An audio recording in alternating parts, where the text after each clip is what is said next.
मजनू सखी उ लैला बन सतावैया हे भैया हम सच्चे कहै छे उ पगली हमरा बड़ याद आवैया पगली हमरा बड़ याद आवैया लागैया कि मर जइतो विनोद भाई थोड़ा उठाइए आवाज को ये लागैया कि मर जइतो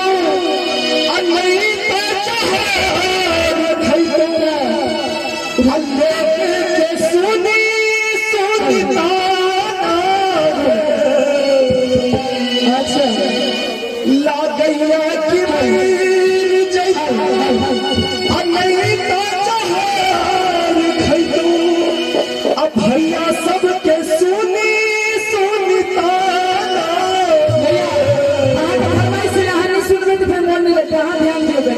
असुन चांदनी के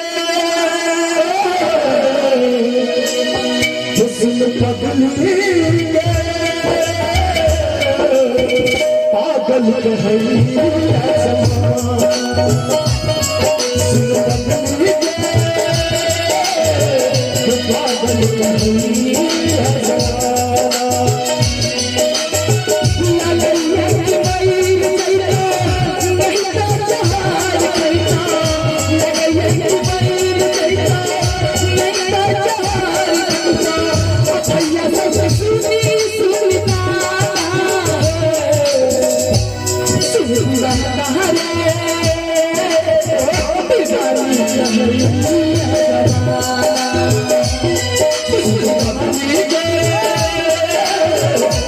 पागल कहैया जमाना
गीत पर प्रसन्न भक्त भैया के तरफ से डीलर साहब भैया के तरफ से 100 रुपया आउट रहा और एकन के किए खाली पुरस्कार अध्यक्ष भैया पाठक जी के तरफ से सिर्फ 50 रुपया आल है और की कहबे बसिया साहब के तरफ से सिर्फ 100 रुपया आल है और की कहबे सुन चांदनी के पागल कहैया जमाना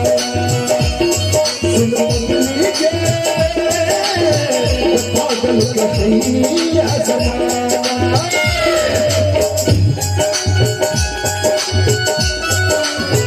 क्या देखो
जी के तरफ से जी के नाम